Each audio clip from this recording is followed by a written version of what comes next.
устойчивость исмаилизма во всем Бадахшане, определяя устои нравственных ценностей народа этого горного края, является обряд Чарог-Рушан или Давати Шоно-Сир, призыв Шоно-Сира. این توفه از روضه حضرت سید سرور کائنات و خلاصه موجودات، آسانی مشکلات، دفع کل مهمات، هر که را جان دهد بر نبی و به یاد حلی و به نهره بلند و به غلغله صدر به حد به منتها پیغمبری خدا صلوات و صلی علی محمد و علی و علی آل محمد و علی صلوات و محمد و علی. Чарог-Рушан по общему признанию бадахшанцев введен самим Носиром Хисравом для освящения пути усопшего исмаилита на пути к краю, когда тот проходит испытание через потусторонний мост, называемый в исламе Пули-Сирот. Этот обряд совершается в третью ночь после ухода исмаилита в мир иной. Обряд длится 3-4 часа и завершается с наступлением утра.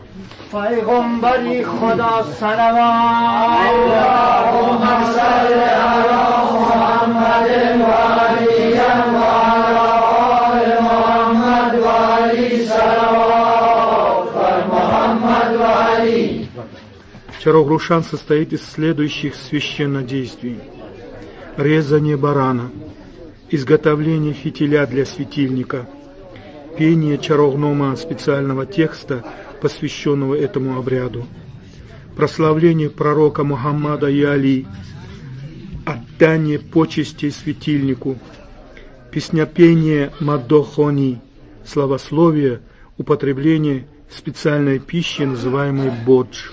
أعوذ بالله من الشيطان الرجيم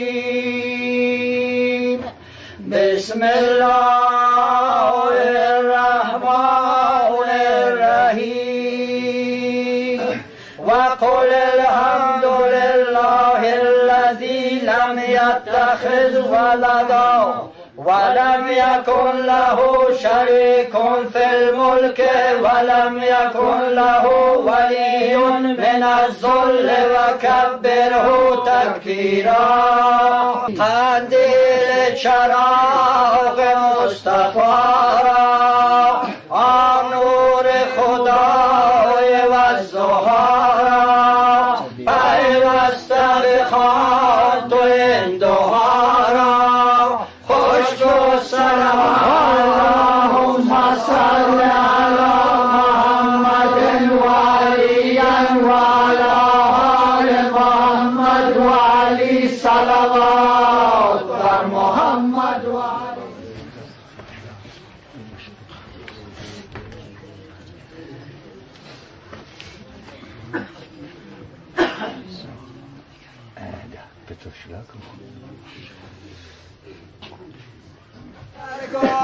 صفات شای ناصر نمیدانم زهارت شای ناصر.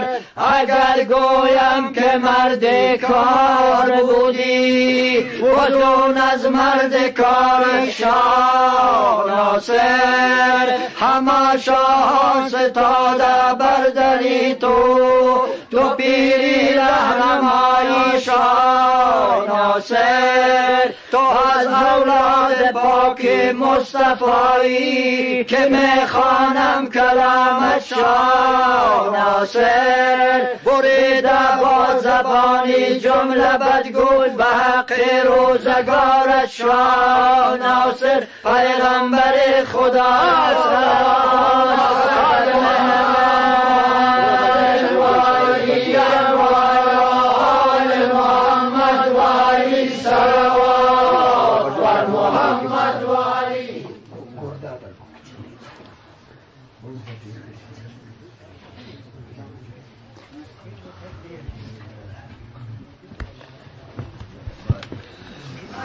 عاشق صاحب نظر در دعوتی ناصر درآ ای مومنی صافی گوهر در دعوتی ناصر درآ تا کی بر شام روی مجهول و نادان روی به امر و فرما روی در دعوتی ناصر درآ مجنون مرو غافل میا هوشیار شو کامل بیا برخیز ای مرد خدا در دعوتی ناصر درآ اللهم صل علی محمد و علی و آل محمد و علی صلوات بر محمد و علی. چراغ از اخبار عالم به محمد آمد، از محمد به علی آمد، از علی به حضرت سلطان العارفین و برهان المحققین سید شاه ناصر خسرو آمد. سلسله با سلسله یادگاری باقی ما پیغمبر خدا اللهم صل علی محمد و علی و علی آل محمد و علی صلوات بر محمد و علی.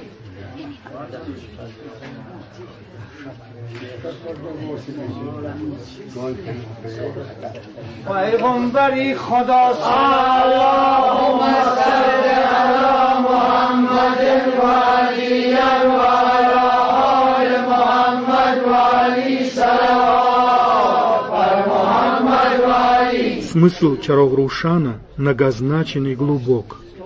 Животное, которое приносится в жертву в честь усопшего, является символом ухода человека из мира сего.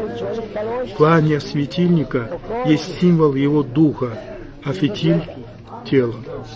Сгорание фитиля похоже на иссякание тела. Масло олицетворяет собой сумму и энергию знаний, которая определяет силу духа. Этот обряд по замыслу бадахшанцев утешает семью усопшего, горюющую по утере близкого, наполняет ее верой в жизнь, верой в то, что смерть есть лишь продолжение духовной жизни человека. Она есть шаг, приближающий человека на пути ко Всевышнему.